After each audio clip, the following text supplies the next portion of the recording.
The music died the instant I said his words out loud.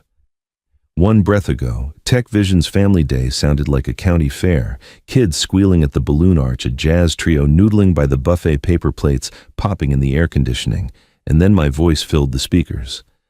I, Daniel Miller, promised to repay $35,000 to my father, Franklin Miller. I held up the yellowed page so the lights could find the blue ink signature at the bottom. Phones floated up like corn in July. Board members stopped smiling. Karen, my daughter-in-law, with handbags that have waiting lists, went stiff chin high. Her father, Martin Hargrove, the kind of Ohio name they bolt to museum wings, stood very still, as if every breath cost money. My son, a billionaire in a linen shirt and a watch that could buy my whole street, didn't have a place to put his eyes. The sentence he'd thrown at me 3 days earlier clawed through the quiet and made itself at home. Why should I pay? She's 78 anyway. Someone near the stage whispered, "Good Lord." Alex Chen, the co-founder who still wears off the rack, folded his arms and gave one slow nod like a man arriving at a stop he'd seen on the map for years. I didn't raise my voice. The truth has its own amplifier. But none of this started under company banners. It started under fluorescent lights in Cleveland, with a paper cup of coffee and the woman I promised to grow old with. The Cleveland Clinic always smells like lemon cleaner and worry. The Chemo ward TV mumbled about lake effect snow while brochures and soft blues talked hard numbers about co-pays and deductibles. A man in a Browns cap snored behind yesterday's paper. I sat there in my good flannel, told myself to be the wall, and balanced a vending machine coffee on my knee. On the table lay last winter's Forbes. My son was on the cover, Daniel Miller, 45, Tech Vision's billion-dollar visionary. Tailored suit teeth like new headlights. The pull quote said, "Trust is our product." I set the magazine down before it burned through the laminate. Folks see me plain, Franklin Miller. Frank DeMoss, 79, retired line foreman from the Goodyear plant in Akron. I know a torque wrench from a prayer and the value of both. We bought our 2-story in '77 and paid it off the long way. Mary Ann's Diner knows my order. Our church on Market Street still uses hymn boards older than our marriage. I don't keep score, but I keep eyes. And I know the difference between a debt and a donation. 15 years back, my son sat where my coffee cup was and asked for a loan. Not help, not a gift, a loan. $35,000 to get his software idea off the ground. "Dad, I'll pay you back the second I can," he said, certain the way young men are certain. Ruth squeezed my hand under the table. We pulled from retirement the cushion we built out of double shifts and saying no to new cars. I wrote a simple note on lined paper. He signed it in blue. Ruth witnessed in her neat schoolteacher's hand. We traded our cushion for his ladder. That ladder reached high. Tech Vision in a glass tower on Lakeshore Drive. A $20 million penthouse that makes Lake Michigan look domesticated behind glass. Winters in a $12 million place in Naples where the grass never browns. A 40-meter boat idling in Miami with a name that sounds like an apology. A Gulf Stream that beats the weather to Maui where the villa rent would pay off half my zip code. In the garage, a Rolls for meetings, a Tesla Plaid for fun, a G-Wagon for safety. On his wrist, a watch that costs what a block of bungalows did when I hired in. Karen's father, Martin, old Columbus money, likes to say at galas, "Daniel is one of us now." Maybe that's the trouble. Mr. Miller and nurse leaned toward me, the kind who can make hard news sound like a blanket. "You doing okay out here?" "Fine," I lied. "She's tougher than me." "She is," she said, and moved on. I pulled out my old flip phone, the one with the cracked screen, and numbers big enough for stiff thumbs. Daniel's name sat under Pastor Ray and pharmacy. My thumb hovered. Calling your own boy to ask him to repay a debt feels like carrying an engine block up the basement stairs, clumsy and wrong in ways you can't quite name. But $35,000 stood between Ruth and her next round, and Daniel could move that with a tap while he ordered lunch. I didn't call. Not yet. 40 years on the line taught me order power off guards on lockout tag in place. Miss a step and somebody loses fingers. First step wasn't a phone call he could ignore. First step was paper nobody could misread. Back home, the house sounded like a held breath. I went to the basement where the washer limps through its spin and the old metal file cabinet keeps its drawer half open. Ruth's tidy block letters, "Taxes, House Insurance," stood like sentries. Behind them waited the thin blue folder, "Daniel." Inside, the note creased, yellowed alive. I, Daniel Miller, promised to repay $35,000 to my father, Franklin Miller, as soon as possible. His name, my name, Ruth's witness. A kitchen table contract in a world that prefers cocktails and non-disclosure. I set it on our table upstairs, the same knot in the oak by the salt shaker. I read the page twice, not because I doubted it, but because certain words steady a man. Emily, our daughter down in Columbus, sensible as church shoes, texted to say she'd drive up Saturday to sit with her mother and bring lemon bars from Schmidt's. Emily never asked for a dime in her life and would hand you her last one. Families are strange arithmetic, same roof, two answers. I called my old friend Harold Jenkins. He ran a little bank downtown before computers ate pens for breakfast. 82 now, eyes fogged a bit, mind sharp enough to shave with. I told him what I held. "That's money in court," he said. "But you don't need court. You need a letter on real paper. Men who sell trust care what their names sit next to." "I don't want to drag him through mud," I said. "He's my son." "You're not dragging him," Harold said. "You're pointing at the mud on his shoes." That afternoon, I drove the note to Main Street and set it on Sarah Carter's desk at Carter and Finch. Sarah's a no-fluff lawyer in a plain suit who listens like a good mechanic. You tell the knock, she finds the bolt. She read every line, then looked up. "Short, polite, impossible to misread," she said. "We'll send it certified to his home and his office. If he ignores us, we widen the circle. Board counsel cares about reputation more than $35,000. I carried Ruth a coffee on the way back to Cleveland. She was sitting up, scarf tied, right color better than yesterday.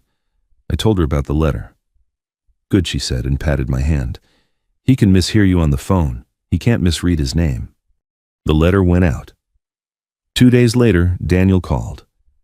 I stepped into our backyard, the maple, the clothesline, the porch swing I leveled with a paint stick in '84, because my words come out straighter under sky. "What's this letter?" he said, voice thin, like a boy cornered about a broken window.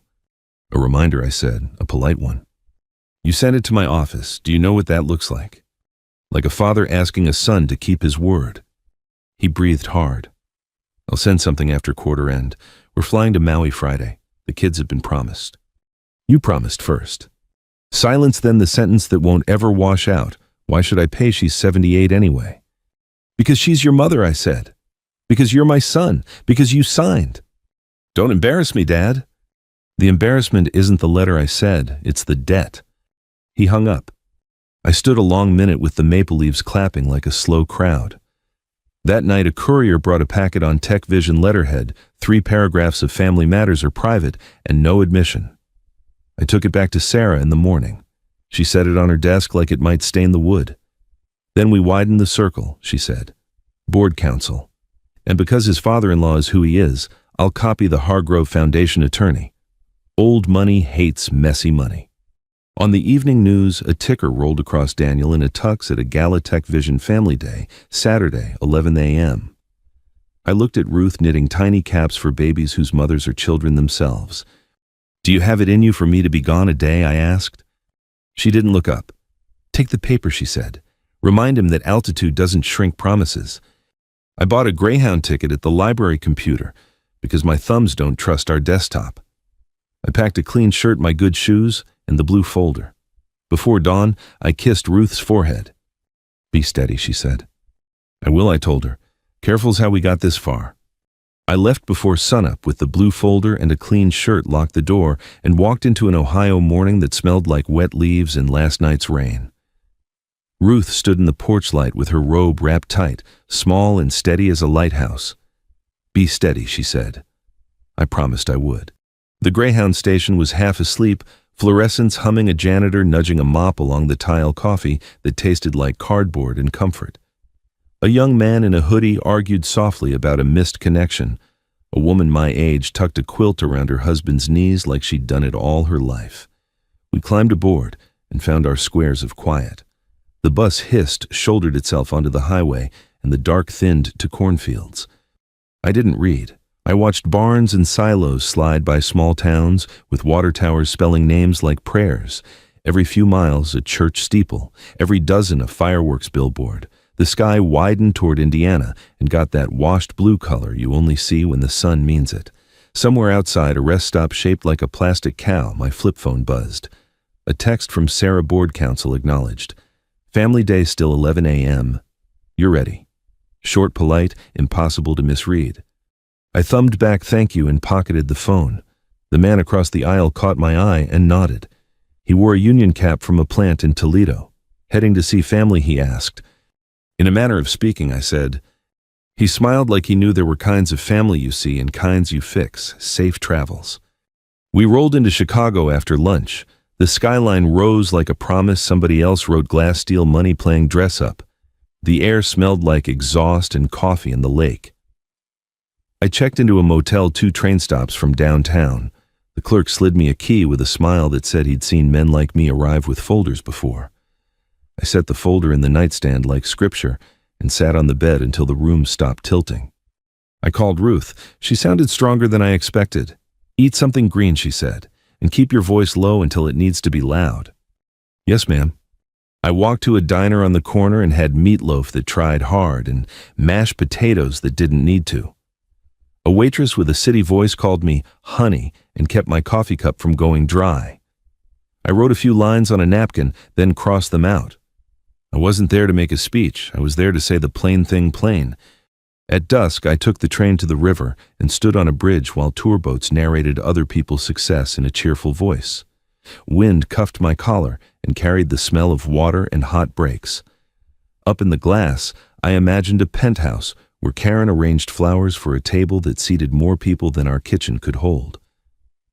I imagined Daniel checking his reflection in the dark window and missing the old man 3 blocks down, rehearsing the word son like a prayer he didn't want to misuse. Back in the room, I set an alarm and shined my shoes with an old sock, the way my father taught me. I slept shallow and dreamed of the plant, the line humming, the foreman's pencil tapping a checklist. Power off, guards on, lockout tag in place. I woke before the alarm made the kind of coffee you drink for the heat and put on my good shirt. The folder fit under my arm like it had always been meant for the crook of an elbow. The train downtown was busy with families in company shirts. A young couple stood by the door with a stroller and an extra diaper bag. The man bounced the baby and smiled at me like you smile at an elder in church. You headed to Tech Vision too, he asked. I am. Best place I ever worked, he said. My mom says I hit the lottery with benefits. He glanced at my folder. Your kid on stage. In a manner of speaking, I said again. He laughed, not knowing he was right both ways. The Tech Vision Tower didn't need a sign. It shone its name on the sky. The lobby was marble. You could eat off if you didn't mind folks staring. A fountain whispered to itself. 2 security guards wore suits and the faces of men who've learned to say no politely. The receptionist smiled a smile that had practiced in a mirror.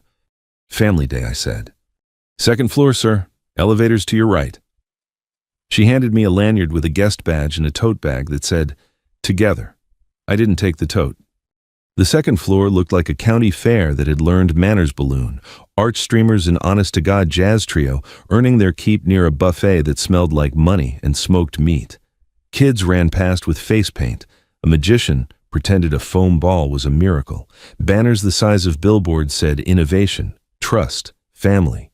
Like nouns had stock prices. I found a chair near the front.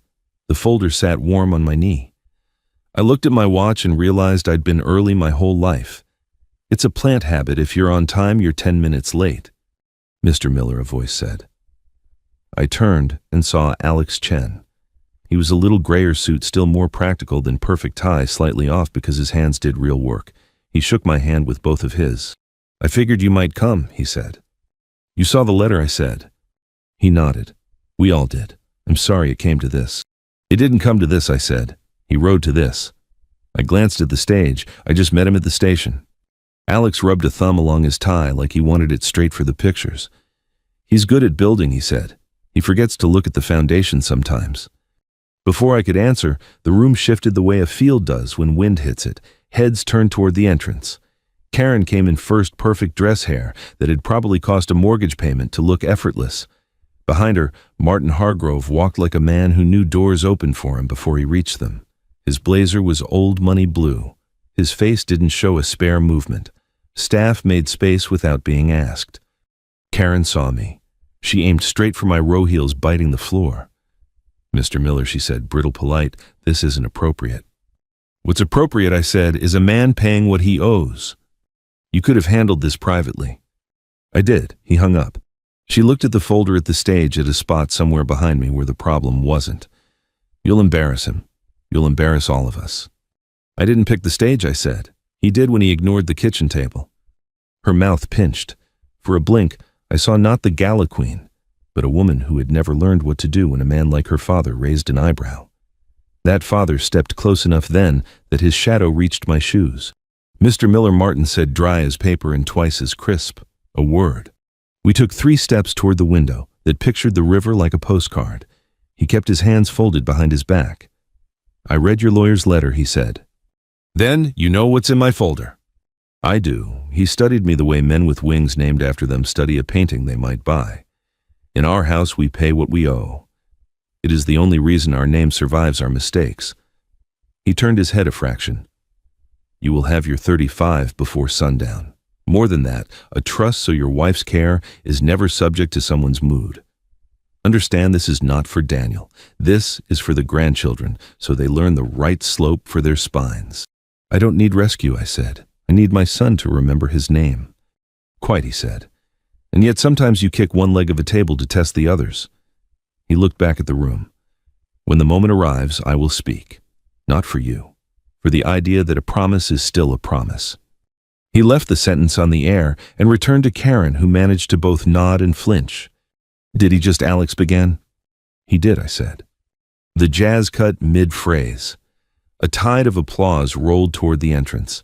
Daniel stepped into it wearing linen and a watch that could buy 2 blocks of my neighborhood.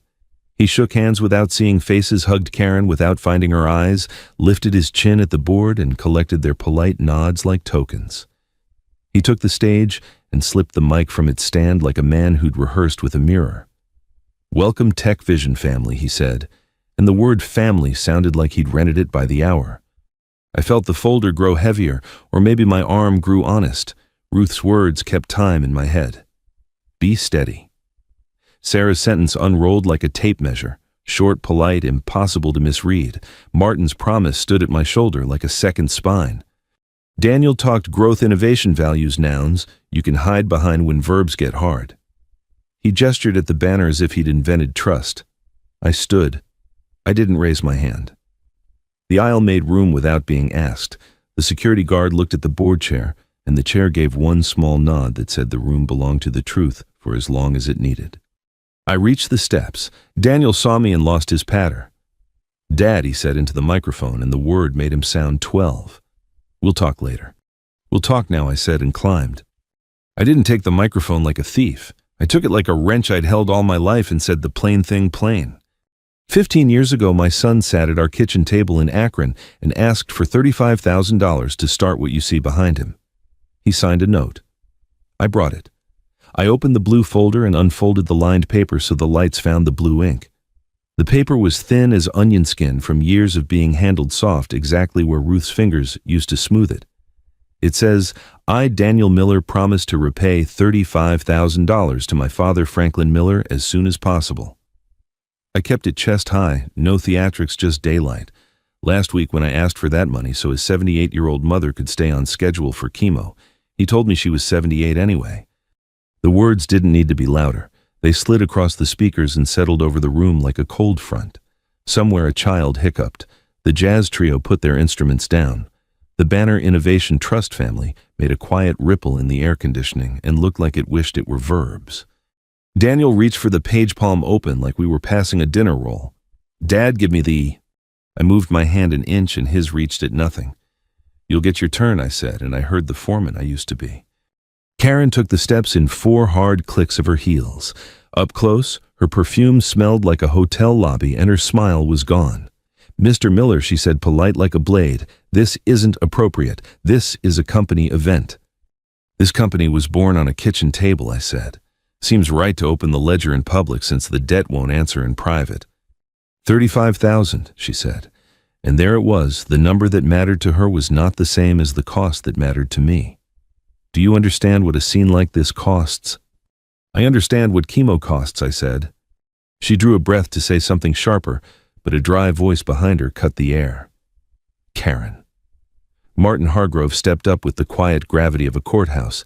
He didn't touch her. He didn't have to. Let the gentleman finish. A director in a navy suit and readers on a cord stood from the front row.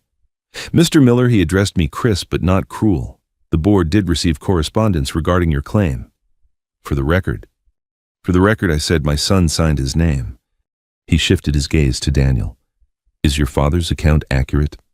Daniel's jaw worked. It's more complicated than... It's dated, I said, and held the page steady so the room could see the when as well as the what. Alex Chen stepped out of the wings like a man who'd been holding his breath for 10 years. We were in a one-room rental back then, he told the room eyes on the page. The coffee machine rattled like a '78 Chevy. I didn't know about the note, but I know who answered calls when payroll got tight. It wasn't a venture fund. A stir moved through the chairs, the sound you hear at a town hall when folks realize they know the family in the story. The phones rose higher. Heads turned from the banner to Daniel to me, trying to marry nouns to faces. Board counsel. James Adler, neat as a stapler, appeared with a folder. For the record, he said the board acknowledges receipt of a demand letter and a copy of a signed promissory note. Mr. Miller, to me now, are you seeking repayment only or additional remedies? I'm seeking my wife's treatment on schedule, I said, and a man to keep his word. I don't want stock headlines or speeches. I want a wire and an apology. Daniel tried on a smile that didn't fit. Dad, you can't just... This makes me look. I called you from a hospital hallway, I said. You hung up so you wouldn't be late to Maui. Someone near the back said, shame the way you say it in church when you don't want to be heard, and someone near the front said it the way you say amen. Karen flinched, then found Martin's sleeve with her eyes. He reached past her and lifted the mic off its stand with 2 fingers like he didn't care for fingerprints. My name is Martin Hargrove, he said, and did not decorate it. His voice carried without shouting. Money can't teach that, but certain rooms do. I have put my name on more plaques than I deserve. In our house, we keep that name by 2 rules. We pay what we owe, and we do not let our children confuse cleverness for character. He turned to Daniel and didn't blink.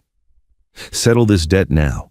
Then fund a medical trust for your mother-in-law, so we are never again relying on the weather of your mood. If you do not, the Hargrove Foundation will revisit every commitment where your signature sits under ours. You could feel the sentence land in the places money lives. The donors and vendors in the room understood the difference between a rumor and a reconsideration. Silence stretched tight and thin.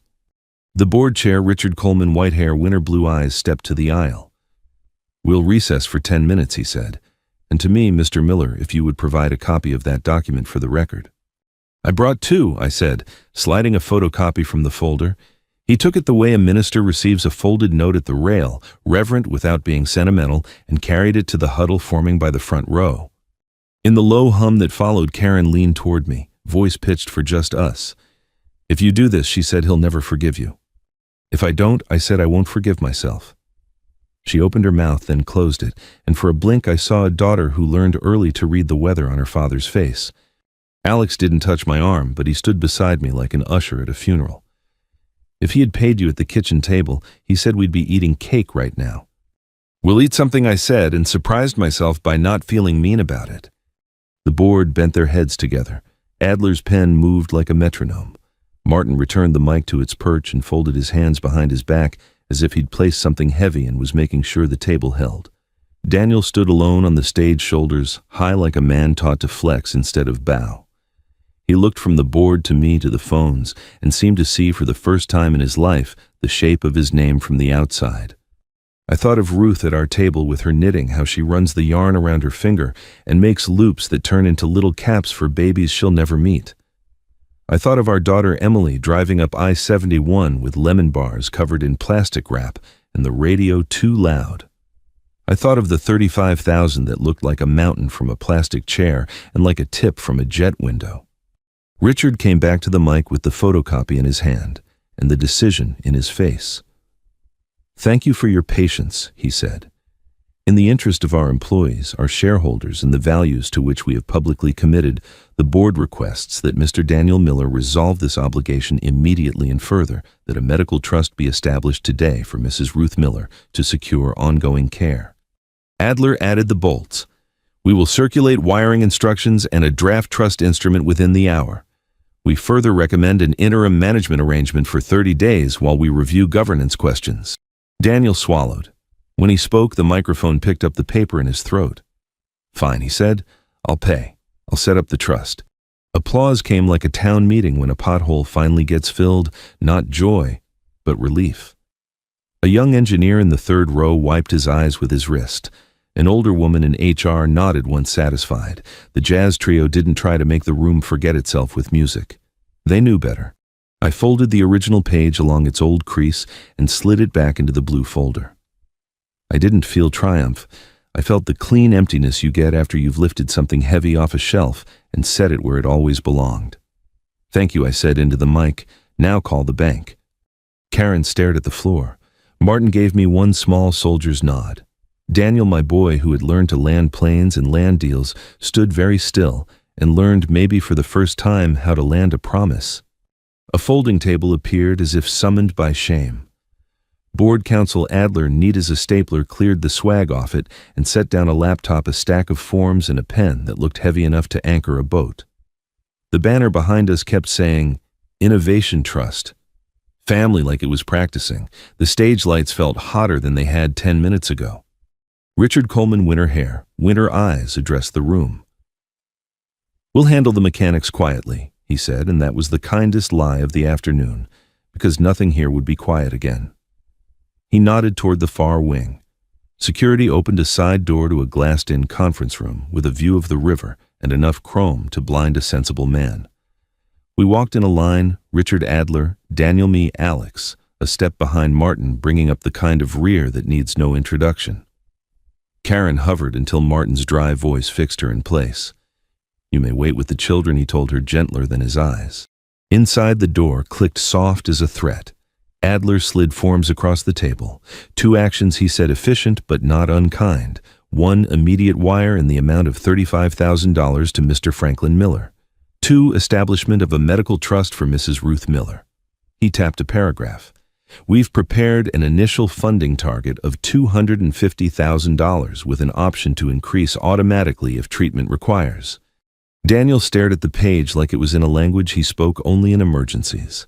We can do this Monday, he said, grasping. No, I said, and surprised myself with how even it came out. We can do it now. Adler nodded. We can do it now, he repeated and turned the laptop around. Your bank.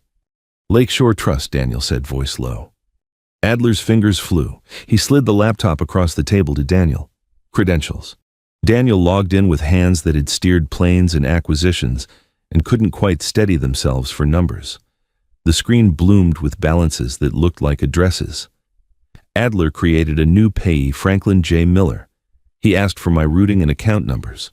I read them off from the dog-eared index card Ruth keeps behind her Medicare supplement card. Adler typed. Daniel stared at the blinking cursor. Memo, Adler said. Daniel swallowed. Repayment, he muttered. Spell it, I said. He typed repayment promissory note May 12, 2008. Amount, Adler prompted. $35,000, Daniel said. Add the wire fee on top, I said. Adler's mouth did a thing that might have been a smile and might have been respect for precision. Daniel added the fee. Adler slid the computer back to his side, verified the numbers out loud, then pivoted it toward me. Please confirm, Mr. Miller. I leaned in. The screen glowed that particular bank blue, the kind I've only seen when deposits land on the right day. I read my name, my numbers, the memo, the amount. That's me, I said. That's it. Authorize, Adler said. Daniel pressed the button. The laptop chimed. A small, unromantic line of type appeared, wire submitted. A warmth rose in my chest that had nothing to do with victory and everything to do with a faucet finally turned the right way. Adler clicked twice more and printed a confirmation that smelled like hot plastic and conclusion. He slid it to me. I put on my glasses and read the line where my name met money. I didn't smile. I breathed. Now the trust, Adler said, already opening a new document. Mrs. Miller will be the beneficiary. Trustee. He glanced at me. We can use an independent fiduciary. Chemo is schedule-driven. We'll structure disbursements to match physician orders so there's no gap between need and payment. Independent, I said, and copy me on everything, but don't make Ruth chase paper. Of course, he typed, name of the trust. Martin spoke for the first time since the door shut. Call it the Ruth Ann Miller Medical Trust, he said. His voice made each word practical. Fund it now. Adler turned the laptop back. Transfer $250,000 from personal to trust, he told Daniel. Immediate. Daniel didn't move. Karen wasn't there to read his face. Martin was. Son, he said, and the word didn't belong to him, but the authority did. You do not get to be tired right now. Daniel's jaw clicked. He typed approve, typed again. The printer spit another page. Adler signed as drafter and slid it to Richard, who signed as witness, then to me. You don't need to sign, Adler said, but if you'd like your name on the top copy. I would, I said, and wrote my name where it would live next to hers. Karen pushed the door open without knocking. Her smile had gone stiff enough to cut. PR needs language, she said, to nobody and everybody. We'll say, family matter resolved and committed to values. Dad, are you comfortable with that? No, Martin said. He didn't raise his voice. We will say nothing. We need a statement, she insisted. Silence seeds the narrative. You will find, he said, that silence restores the narrative to the facts. He aimed his chin at the papers, and the facts are legible. Karen looked at Daniel for a cue. He kept his eyes on the table. She turned to me. If you insist on making this a spectacle, we'll seek an NDA. No, I said. You can put your letters anywhere you want. I'm not gagging on my wife's chemo. Adler nodded to Karen in a way that meant the conversation was over without requiring anyone to say it. We're finished here, he said. He reached into a folder and took out a one-page summary, simple dates and amounts and nothing to interpret. He handed me a copy. Your bank will confirm receipt within the hour. Richard stood. Mr. Miller, we appreciate your patience, he said. It sounded like something he didn't say often. He turned to Daniel. We'll adjourn to the boardroom to discuss interim arrangements. That got through. Daniel looked up fast. You can't. We can, Richard said. And we will. 30 days. Consider it time to demonstrate the values on the banner. He didn't look at the banner, and somehow that made it more official. Alex walked with me to the door. You okay? He asked. I'm hungry, I said, and that sounded exactly like the truth. On the way out, we passed the stage. The jazz trio had found something like a tune again. People moved softer like you do after a storm that only knocked down fence, not house. A young man in a Tech Vision shirt put a paper plate with a brownie on the edge of my folder. For your wife, he said, embarrassed by his own kindness. Thank you, I said. She likes the edges. Outside, the air tasted like river and electricity. I called Ruth and put the phone on speaker so she could hear my breathing steady. He wired it, I said, and there's a trust in your name. She didn't say anything right away. I could hear the little sounds of our kitchen, the fridges click the clock, the neighbor's mower 2 houses over. Then, you bring me that paper, she said quietly. I want to put it under the salt shaker. I will, I said. And Frank, she added, voice the size of a living room, and a life, be kind to yourself on the way home. You did right. I did what was left, I said, because that line felt like a rail I could hold. I'll be back tomorrow. I hung up, took a picture of the confirmation with my flip phone like a granddad sending a magic trick, and texted it to Sarah. A second later, my phone buzzed. Confirmed. Proud of you. Get receipts from the bank. Call if anything smells like spin. Behind me, the glass door whooshed. Daniel came out alone. He looked younger and older at the same time, like a boy who'd just met the edges of a map he thought was his. He didn't come close. He didn't speak. He lifted a hand 1/2 inch, then let it fall. I nodded once, nothing friendly, nothing cruel, and walked toward the elevators. The carpet gave a little underfoot the way expensive carpet does, and I wondered how long it would be before the banner people asked for a reprint on the word they'd been mispronouncing. Back at the motel, I set the folder in the nightstand like scripture again, and sat on the bed until the room stopped tilting. I ate a sandwich wrapped so tight in plastic it squeaked. The wire confirmation printed in my head like a picture you pin to a corkboard. I slept the sleep of a man who has moved a bolt from where it didn't belong to where it does. In the morning, I would take a bus shaped like Patience back to Ohio. I would put the trust papers under our salt shaker, and I would sit on the porch with Ruth, watch the maple throw shadows across the lawn, and let the neighborhood decide for itself what words go with which men. I walked back through the lobby with the confirmation page tucked into the blue folder like a photograph you don't want bent. The fountain whispered in the marble, trying to pretend things were normal. They wouldn't be, not for a while. Near the security desk, a young employee in a Tech Vision t-shirt held the door for me, as if I were leaving a church after a funeral. "Sir," he said, voice too soft for someone his age. "Tell your wife. Tell her we're praying." I nodded and couldn't quite answer. At the corner, I ducked into a branch of a national bank because I wanted a human voice to say the wire was real. A manager named Denise, nameplate just so nails practical, sat me at her desk and keyed through screens until the green line I'd been chasing all week came up. "It's inbound and posted for release," she said, turning the monitor a little so I could see my own name spelled right.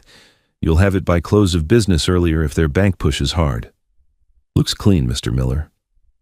I thanked her and she slid a butterscotch candy across the desk the way a good teller does when she knows money isn't the only thing a man needs. I took the train back to my motel and packed slow. I folded the confirmation into a sheet protector Sarah had given me. "Paper looks heavier when it's protected," she'd said, and set it with the trust draft and a printed email from Adler that said funded. In the lobby, the clerk with the tired smile said, "Safe travel, sir," like he meant it. Outside, the sky over the river had that late afternoon shine that makes glass look like water. I bought a ham sandwich at a corner store and ate it on a bus bench because hunger doesn't care about pride. The Greyhound home hissed like it had a long story to tell. I took a seat by the window. Across the aisle, a college girl typed fast on a laptop covered in stickers. Behind me, a man in a work jacket snored into his hood. Up front, a couple argued gently about whether to stop for pie. Chicago fell behind. Broad fields moved up, and light softened into that Midwestern kind that makes even billboards look thoughtful. At the first stop in Indiana, an older woman with a travel pillow smiled at my folder. "Important papers?" she asked. "Just old promises," I said. "Best kind," she said, and went back to her crossword. Somewhere after dusk, as the coach rocked like a tired boat, my phone buzzed. A message from Alex Board named me interim for 30 days. Not sure I want it, but maybe the company needs boring for a minute. "Safe bus, Frank." I stared at the words until they steadied. "Proud of you," I typed back. "Take care of the people who believed early." Another message came through Sarah with a screenshot of the posted wire and a thumbs up. "None of my generation knows how to make look natural." Beneath it, "Trust account fully funded. Pharmacy coordination. Monday, I'll call Cleveland Clinic billing and get them the routing. Go home to your wife, Mr. Miller." I arrived in Akron late. The station lights buzzed at moths and men in equal measure. My neighbor Walt was waiting in his old Ford because he'd insisted. "Can't have our hero walking," he'd told Ruth on the phone, and I could hear the grin when she said she wasn't married to a hero, just a man with a stubborn streak. Walt talked the way men do when they're giving you space about traffic on 77, about the new stoplight timing by the high school, about his tomatoes not taking. I let his words be the air between us and watched the familiar storefront slide by pawn shop, barber, the bakery with the good rye. Ruth was awake in the recliner when I opened the door, a blanket over her knees, the lamp making a warm circle. Emily had beaten me there and left lemon bars wrapped in plastic on the counter with a note that said, "Back in the morning, drive safe, Dad." I kissed Ruth's forehead and handed her the sheet protector. She turned it in her hands like it might be fragile. "It's pretty," she said, meaning the numbers and the word posted. Then she handed me the salt shaker and I slid the protector under it the way we've slid tax returns and registration stickers and recipes that have been made enough times to memorize. "Sit," she said. I sat on the ottoman and told her everything. Denise at the bank, the room with the glass, Martin's dry voice, Karen's sharp one, Adler's neat pages, Alex's text, the way the wire confirmation chimes like something small but honest. When I got to the part about the trust, Ruth put her hand to her mouth and laughed the tired kind. "He'll hate that," she said. Good. We slept that night with the window cracked. The maple whispered. A freight train far off did what trains do. I woke once and heard Ruth breathing easy and felt the strange relief of a house that has stopped waiting for a phone to ring. Sunday morning, Emily arrived with coffee and a grocery sack. She hugged me hard and then hugged her mother softer. "I brought fresh fruit and something green," she said, bossy with love. She read the trust draft and let out a whistle the way our son used to when he wanted to show off and wasn't allowed. Well, she said, looks like the grown-ups were in the room. I didn't ask which ones she meant. After church, Pastor Ray's sermon on the Good Samaritan and the way help sometimes looks like inconvenience. We sat on the porch. Walt wandered over with 2 ears of corn wrapped in foil and a story about a raccoon that made Ruth laugh until she coughed, and then we all sat quiet for a minute the way you do when something reminds you what bodies are. Across the street, Mrs. Delgado watered her geraniums and gave us the little wave neighbors learn in times that require it. My phone buzzed again, a number I didn't recognize. Karen. I let it ring twice so my breath could catch up. Frank, she said when I answered, and there was a brittleness to it that reminded me of the stage. The children are with me at my father's. He thinks it would be best if Daniel spent a few nights in the city. A pause where she looked for a word that wasn't apology and wasn't defense. I shouldn't have tried to stop you, she said finally. I saw what everyone saw. I just didn't want to lose the picture. Another pause. I hope Ruth feels strong enough for a visit, from the kids, I mean. She will, I said. We'll put lemonade on the table. Thank you, she said. It sounded like she was new to the word. In the afternoon, Cleveland Clinic billing called to confirm the trust routing. Sarah had been busy on a Sunday. The woman on the line had the efficient kindness of someone who spends her days translating fear into forms. We have you covered, she said. Appointments won't be delayed. That evening, the local news ran a 3-minute piece you could tell that made the anchor uncomfortable. They showed the Tech Vision Tower, then cut to a phone video someone had taken my hand, holding the lined paper Daniel on the stage, looking like he wanted to be a different man. They blurred the grandchildren's faces and left the audio alone, long enough for my sentence to land. Why should I pay? She's 78 anyway. The anchor swallowed and said the company had issued no comment. They didn't need one. The video said plenty. When the piece ended, Ruth clicked the TV off and we sat in the little after silence houses have between commercials. You weren't cruel, she said. You could have been. You weren't. I did what was left, I said again, and it tasted like a prayer instead of a slogan. Monday came with the regular noises: trash truck, a dog 2 doors down, greeting the world like it was new. I drove Ruth to treatment with the seat leaned back and her quilt over her knees. We checked in, and when the clerk pulled up our account, her shoulders dropped with relief I recognized. Everything's set, she said. No delays. Ruth squeezed my fingers like she was testing a rope. While she was under the warm lights, I walked to the chapel that hospitals keep for people who don't have words. The stained glass looked like water and fire at once. I didn't ask for much. I said thank you and don't let me harden and keep her here with me as long as you can without making it cruel. On my way back, I passed a bulletin board covered with snapshots, survivors with nurses, families holding bells. I thought about taking a picture of the trust paper to pin there and figured the Lord already knew what it looked like. On the drive home, my phone buzzed with one more message. Daniel. I'm sorry, Dad. I'll come by when Mom's up for it. No cameras. Just me. I read it twice at a red light and didn't answer right away. Some things need to sit. At the house, Ruth was strong enough for soup and a story, so I told her about the man on the bus who thought promises were the best kind of paper, and about Denise's butterscotch, and about Mrs. Delgado's geraniums that can survive anything. When the porch light clicked on, I slid the protector back under the salt shaker and poured Ruth a glass of lemonade. The maple threw long shadows on the yard. Somewhere down the block, a kid practiced free throws against a garage door. The thump echoed down the street like a heartbeat getting its rhythm back. Daniel came on a Sunday, the kind of afternoon that smells like cut grass and warm hose water. Ruth had finished her soup and dozed for an hour. Emily wiped the counters with lemon oil the way her mother likes. I sat on the porch steps with a glass of lemonade sweating in my hand and tried to decide where to put my face when I saw my son walk up the sidewalk like a stranger. He parked at the curb in a plain gray sedan, not the rolling museum he usually drives. No watch bright enough to flash across the street. No sunglasses. He stood on the sidewalk and looked at the house the way you look at a school you haven't been inside since you were a kid. Smaller than memory, heavier too. Hi, Dad, he said. Come on in, I said, and the door sounded like itself when I opened it. A little catch at the latch that's been there since '92.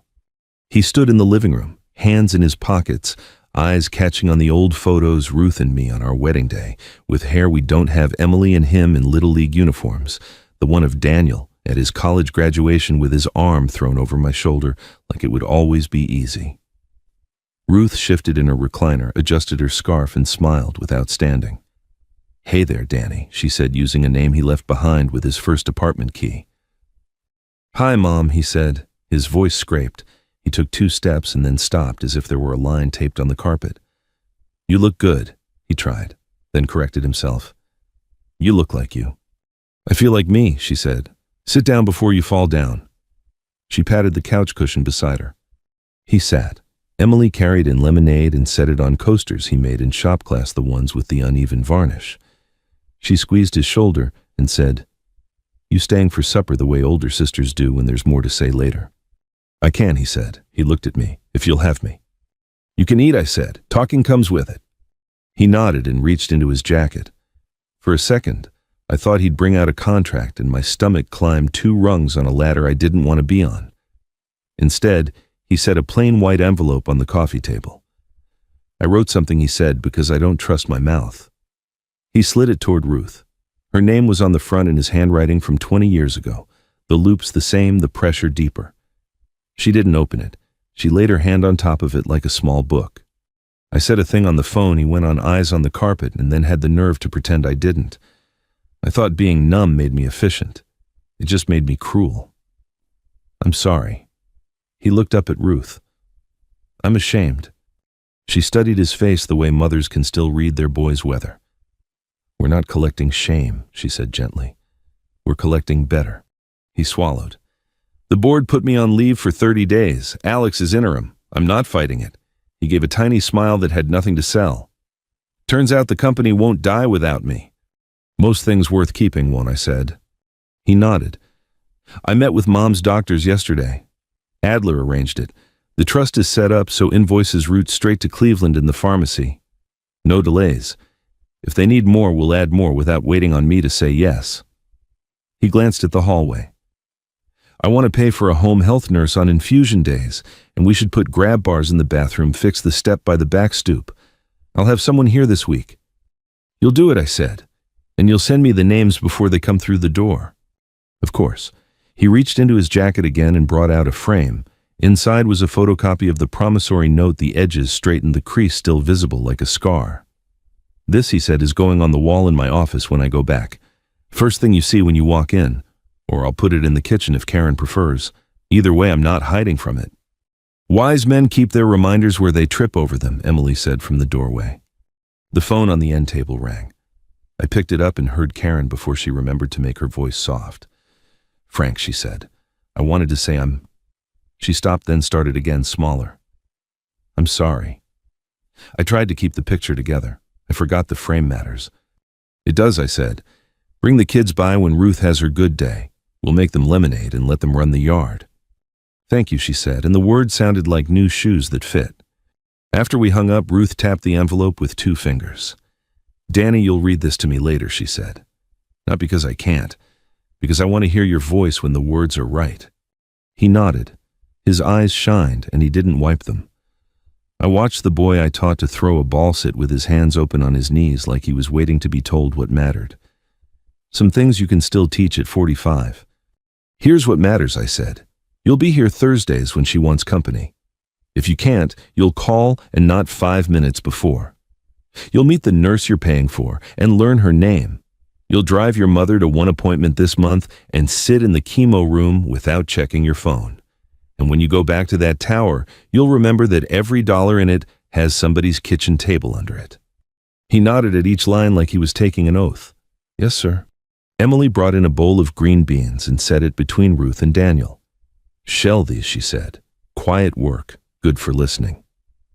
He laughed, small surprised, and started snapping ends with his mother in a rhythm that reached back to summers on this same couch with cartoons on low and a box fan in the window. "Walt knocked once and walked in because that's what neighbors do after 40 years.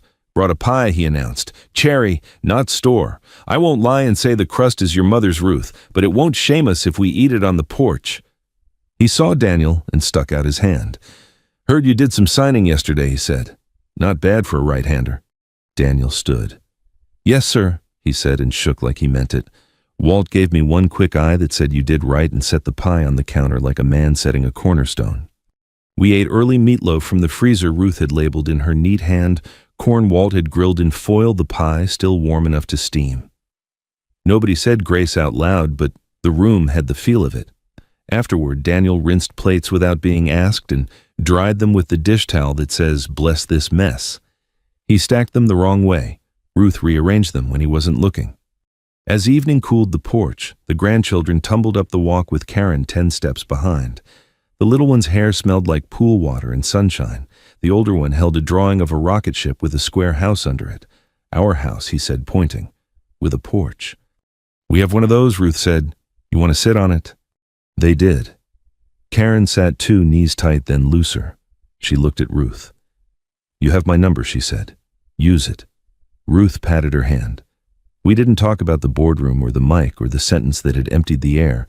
We talked about second-grade spelling and a missing library book and how geraniums will bloom if you're kind and ruthless both. When the porch light clicked on, Daniel stood to go. He turned to me and hesitated, then reached into his pocket and pulled out his watch. He set it on the little table by the swing, careful not to leave a ring. I'll get it next time, he said. Leave it, I told him. Let it teach you to be late to the wrong things. He smiled, tired and better. Yes, sir. He leaned down and kissed Ruth's cheek. Thursday, he said. I'll bring donuts. From Mary Ann's, she said, not the supermarket. He laughed for real. Mary Ann's, he promised. After they left, the house felt larger again, but not emptier. Emily gathered plates. I put the pie away. Ruth rearranged the salt shaker so the sheet protector sat square beneath it. The trust papers looked like a lighthouse under glass. We sat a while longer listening to the maple talk to the dark. You still angry? Ruth asked. Yes, I said, but it's quieter now, like a stove on low. Keep it there, she said. Hot enough to cook with, not hot enough to burn the house. I can do that, I said, and watched our porch light lay a soft square on the steps where our sun had promised again. Thursday came with a sky the color of dishwater and the promise of rain. Daniel showed up 10 minutes early in the same plain gray sedan, a cardboard box from Mary Ann's balanced on one hand, like he was afraid he'd drop the sweetness. He wore a button-down without the theater, and no watch. He looked at the porch swing, then at me, then at the blue folder under the salt shaker, and I watched him choose where to put his eyes. He picked Ruth. Morning, Mom, he said, and his voice went smaller on the second word. He held up the box, crullers and a couple of the maple ones you like. Ruth smiled in that brave way she does when the day has teeth. We'll split a maple, she said. Frank doesn't need a whole one. I'll fight you for it, I said. The banter sounded like our old kitchen on a school day when the bus was due. We drove to the Cleveland Clinic with Ruth dozing under her quilt and Daniel watching the road like a man who meant it. The wipers thumped. The 77. North was its usual line of patience and brake lights. At the parking garage, he set his hand on the back of his mother's elbow, the way I do, not clawing, not pushing, just present. He didn't flinch at the smell when the doors opened, lemon cleaner, and fear coffee burned long past polite. He didn't look at his phone. He left it in the car. We checked in. The clerk pulled up our account, read something on her screen that softened her shoulders, and smiled at Ruth like a person, not a patient. You're all set, she said. No delays. Thank you, Ruth said, as if the woman had built the trust herself. In the chemo room, the recliners were lined up like a quiet church. Nurses moved with the kind of competence you want at a landing. A volunteer with a cart offered blankets that had been washed in somebody's dryer at home. We took one, and Ruth tucked it up to her chin and closed her eyes while the nurse set the line gentle as a mom with a Band-Aid. Daniel sat beside her. He set the donut box on his lap and didn't open it. He looked at the IV pole, the pump, the bag, then at his mother's hand. He took it, then put it back when she shifted. He tried again the way you reach for a socket without seeing it. This time, he got it right. A man across the aisle in a Brown's cap might have been the same one from the waiting room. Another day watched our small theater. You from around here, he asked the way men do when they need talk to keep the fear at bay. Akron, I said. Ravenna, he said, as if we'd discovered we were cousins. Name's Len. He nodded toward Daniel. Your boy. My son, I said. Len grunted. Got two of my own. One drives trucks, one thinks he's going to be the next TikTok. The trucker calls me every Sunday. The other one, He watched Daniel squeeze Ruth's fingers and surprised a smile out of himself. Good for you, he told my son without looking at him. A nurse named Alondra checked Ruth's vitals and then arched an eyebrow at the donut box. Contraband, she teased. Medicine, Ruth said, and Alondra laughed like a bell. We ate the maple cruller in slow bites, passing the napkin back and forth. Daniel didn't reach for his phone. He stared at the machine like he could will it gentle. How long, he asked. 3 hours, I said. Long enough to learn patience. He nodded. Okay. After an hour, Pastor Ray came by. He wears a hospital volunteer badge on Thursdays. Disc of wood under the clip where a man carved a cross with a pocket knife. He shook my hand and bent over Ruth, not pious, just present. Want prayer, he asked. Short and no Latin, Ruth said. Ray chuckled. He put a hand on Daniel's shoulder and looked him in the eye. Good to see you here, he said. Phones don't help much in this room. I left it in the car, Daniel said, like a boy proud he'd remembered his homework. Ray prayed the way he talks, plain as a plate. Steady the hands, calm the fear, light the way, and don't let us be fools. When he finished, he squeezed Daniel's shoulder again and went on to a woman in a pink headscarf who'd been pretending not to listen. When the nurse came to change the bag, Daniel stood without being asked, got the trash can, fetched a fresh cup of water, and asked if the beeping was right. After a while, he took the envelope from his jacket, the one he'd left on our coffee table, and turned it over and over in his hands. Mom, he said, can I read it now? Ruth nodded. Make it slow, she said. I like good words to take their time. He unfolded the paper. His voice shook on the first line, then found a lane. Mom, he read. You've been my right way since the first time you knocked on my door with a sack lunch at college and told me to stop eating vending machines. I have spent 10 years proving I can make money, and 5 days learning I still need to make amends. He swallowed. I said something ugly and cowardly on the phone. I thought age shortened your worth. Then I watched you thread a needle with hands that shake and realized you still do more with a day than I do with a week. I'm sorry. I'm setting up this trust not because a board asked me to, but because you taught me promises were a kind of prayer. I forgot the words. Dad remembered them for me. He looked at me, then back at the page. On Thursdays, I will be here. On other days, I will call. I will be late to the wrong things and early to the right ones.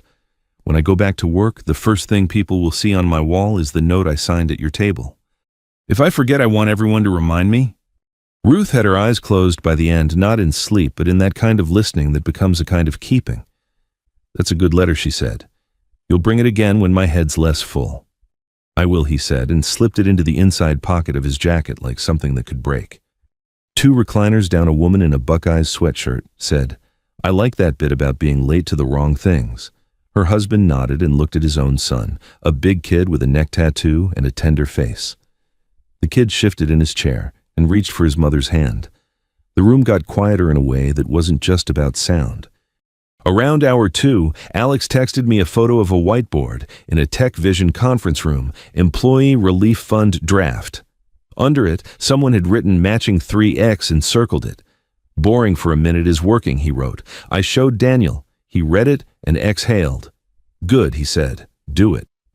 When the last bag emptied and the nurse did the slow dance with the tape and the gauze, Ruth took a deep breath, then another. Lemonade when we get home, she said. With extra ice. We wheeled her to the elevator. Len tipped his Browns cap and said, See you next week, Akron. Pastor Ray waved from the chapel door with 2 fingers. The volunteer with the blanket cart slipped a puzzle book into Ruth's tote like a shopkeeper recording a debt you don't have to pay. In the car, Daniel didn't start the engine right away. Dad, he said, and the word felt like a word he'd set down and found again. I can do Thursday every week, and I can take Tuesday calls, and I can bring the kids on Sundays that aren't soccer. He gripped the wheel. I can show up. Then I said, showing up is 90% of an apology, the rest is doing it again. Rain spit on the windshield. He turned the wipers on low and found the beat. We drove south. At the Macedonia exit, a billboard preached about forgiveness. At the next one, somebody offered to beat any mattress price by 10%. The world kept being itself. Back at the house, the porch smelled like wet wood and cut grass. Emily had left a note on the table, soup in the pot, Walt's tomatoes on the counter. Call if the AC shimmies again. I slid the trust paper back under the salt shaker so it peaked just enough to catch the light.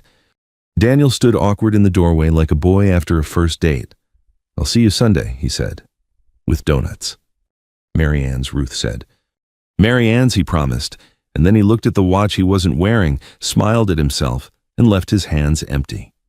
That night when the neighborhood got quiet in that summer way, one last mower, a far-off thump of a basketball, a train like a memory, Ruth took my hand. "You still keeping the anger warm?" she asked. "Just enough to cook with," I said. "Good," she said. "We've got company coming." 2 weeks later, Alex texted me a photo of a stage being built in Tech Vision's auditorium. No balloons this time, no jazz trio, just a plain banner that said, "Town Hall," in letters honest as a paper bag. "If you feel up to it, we're doing this right," he wrote. "Employees only board a few guests, values not slogans." Ruth looked at me over the rim of her mug. "Go," she said. "I'll watch the live stream with Emily and the lemon bars." I ironed my good shirt hard enough to make it remember me. The lobby felt different without the carnival, quieter, serious. A framed sheet of copier paper hung by the elevators, simple black mat, no plaque, a scanned promissory note with blue ink that looked like it might smudge if you breathed too close. Daniel's signature, my name, Ruth's witness. People stopped in front of it the way you stop in front of a photograph in a museum when you realize it has something to do with you. Nobody touched the glass. Inside the auditorium, employees filled the seats like a congregation that had decided to show up on a Wednesday. No branded tote bags, no face paint. On stage, a lectern, a pitcher of water, 3 chairs. Alex walked out first in a suit that fit like a habit, workmanlike, no shine. He didn't wait for applause. "Afternoon," he said into the mic. "We've got work to do and it's not code." He glanced at the front row where the board sat Richard with his winter eyes, Adler with his neat folder, and beside them Martin Hargrove in a blue blazer that made the stage look honest. Karen sat 2 seats down in a plain dress, hands folded so tight she might leave fingerprints on her own fingers. Daniel waded off to the side jacket on a hanger hooked over his shoulder like he'd carried something for once. Alex cleared his throat. "First, we're establishing an employee relief fund for medical crises, yours, your spouse's, your kids. We'll administer it through an independent trustee. Tech Vision will seed it today with $1 million. A stir moved through the room. He lifted a hand for quiet. "The Hargrove Foundation has agreed to match 2 to 1. Martin stood just enough for the room to feel it and gave a single small nod. No speech. That was the speech. "Second," Alex said, "we're creating a kitchen table pledge. If the company ever borrows from the faith of a person employee, or otherwise, we put it in writing and we pay on time. That policy goes on the wall near the scanners." He gestured toward the framed note. A few people clapped before catching themselves, and then everyone did because relief is contagious. Third, leadership. Alex looked at the wings. Daniel. My son walked slowly to the lectern and set his jacket on an empty chair. No watch, no flash, just a gray shirt that didn't know how to brag. He gripped the sides of the lectern like a man bracing a ladder in a wind he hadn't checked the forecast for. "I owe you an apology," he said, and the mic didn't dress it up. Not because of a headline, because of what I did and didn't do. He breathed in and out once slow. 15 years ago, I signed a promise at a kitchen table in Akron.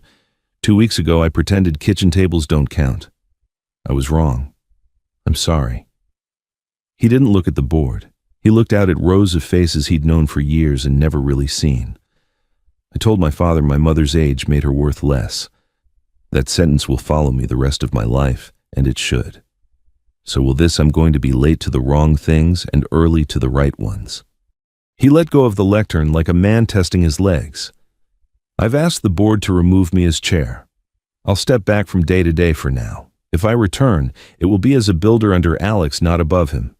Today, I'm personally seeding the Employee Relief Fund with $2 million, and I'm donating half my options from the last grant to the fund's endowment. If you think this is performative, you're entitled. I'll show you with time. He looked over at the front row. Dad, would you... He didn't finish the sentence. He just stepped back.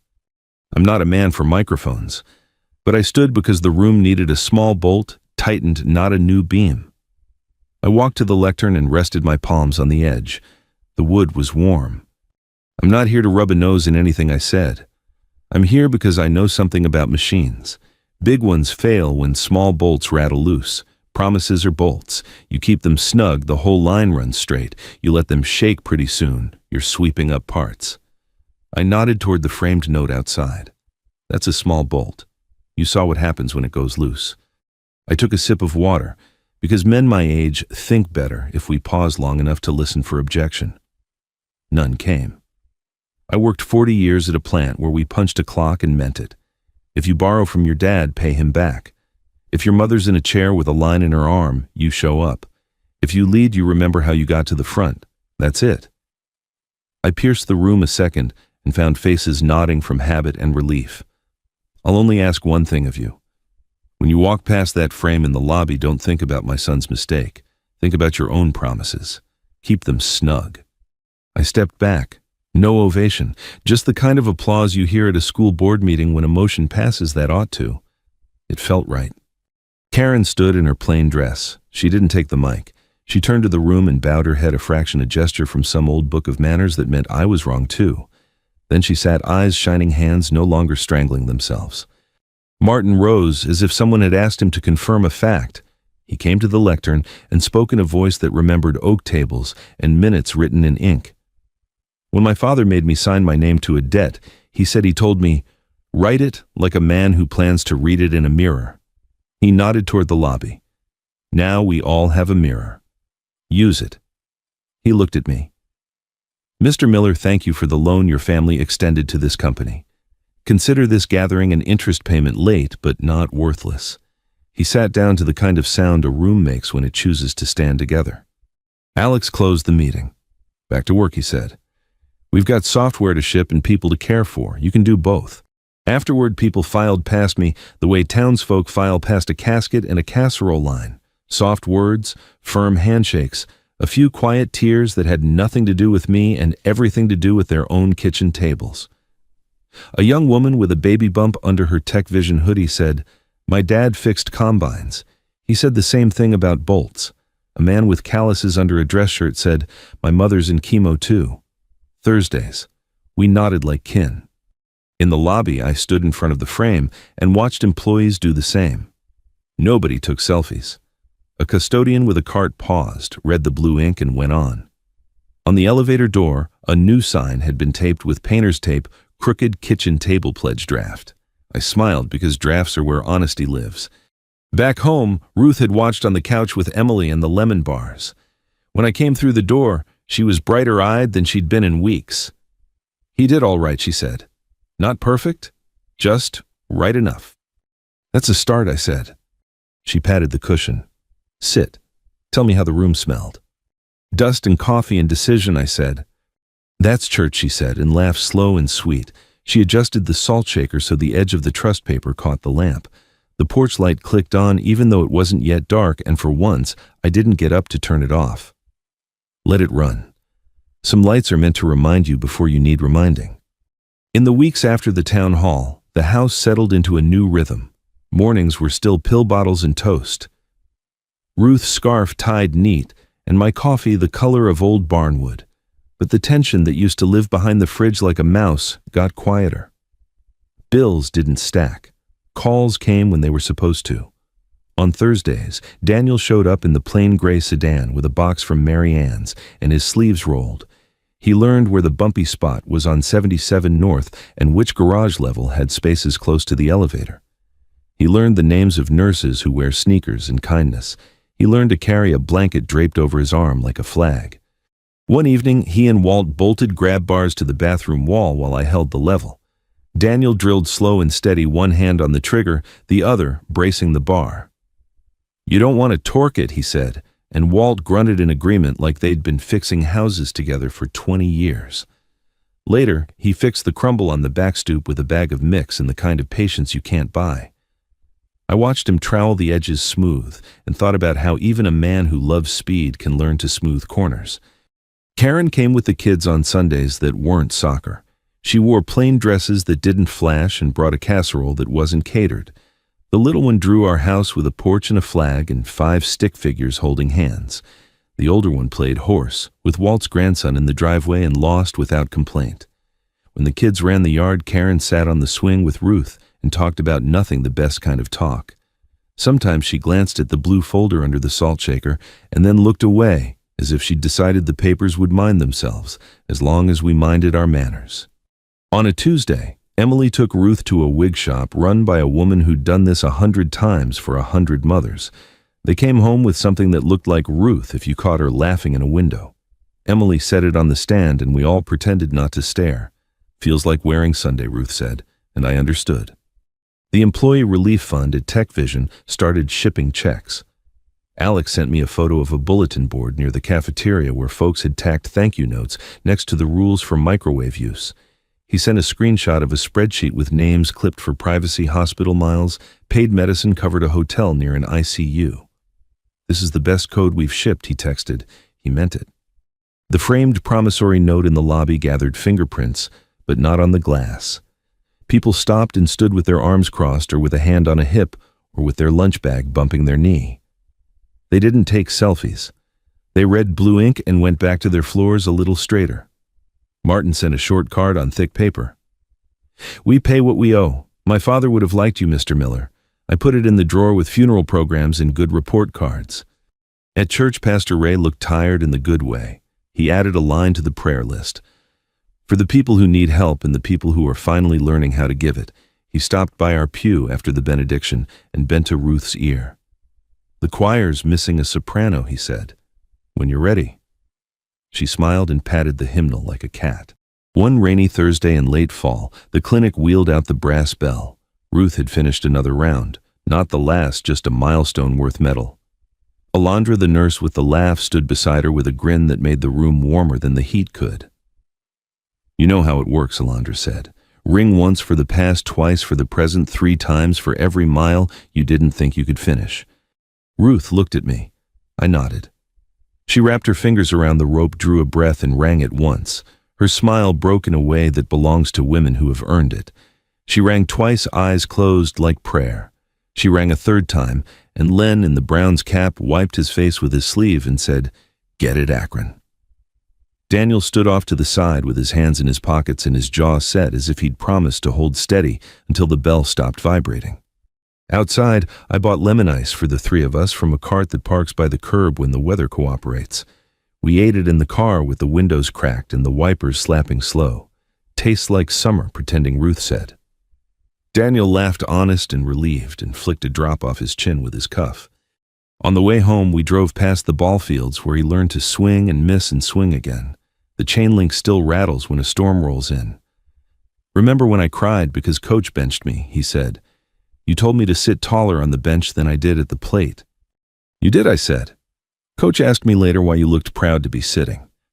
"Because my dad was watching the bench," he said, and then he went quiet the way men do when a memory sets all the furniture back where it belongs. Winter put its hand on the neighborhood. Walt wrapped his pipes and pretended not to worry about the roof. Mrs. Delgado knitted red scarves for people she decided needed them. The porch swing collected frost. Inside, we played cribbage and cheat with the grandkids and let them win the first 2 and fight for the 3rd. The salt shaker stayed where it had been since the day the wire came. The papers under it looked like a lighthouse under glass. Daniel asked if he could hang the photocopy of the promissory note at home. He chose a spot by the kitchen calendar where you can't miss it on your way to the coffee. "I want to see it when I'm not at work," he said. "Makes it harder to forget on purpose." Karen hammered the nail herself and stepped back with her arms crossed. "There," she said. "Now the kitchen table has a ghost." She meant it kindly.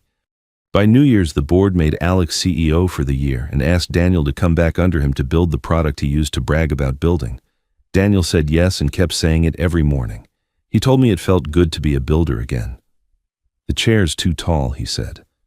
"I like the bench." I told him the bench teaches more anyway. One night when the house was quiet and the furnace sang its low song, I took the framed copy of the town hall program from the drawer and read the 3 lines Alex had printed at the top kitchen table pledge. We write it down. We pay on time. We show up. I put the frame back with the good paper and the old letters and thought about how much of life is just that, writing it down, paying on time, showing up. The rest is wind dressing itself up as weather. People sometimes ask what the moral is, as if a life has to come with instructions. I don't have a moral. I have a porch and a maple and a wife who rings bells and a son who is learning to be late to the wrong things and early to the right ones. I have a neighbor who grills corn and a banker who slides butterscotch across a desk. I have a blue folder under a salt shaker and a note in a lobby that tells the truth in blue ink. If you want a lesson, maybe it's this: the smallest promises hold the biggest machines together. Keep them snug and the line runs straight. If you've listened this far, thank you. Call the person who raised you and thank them for the ladder they handed you. Pull an old promise out of a drawer and make it good. If this story reminds you of your own kitchen table, share it with someone who needs the nudge. And if you'd like more plain stories about ordinary people doing the hard right thing, stick around. We'll keep the porch light on.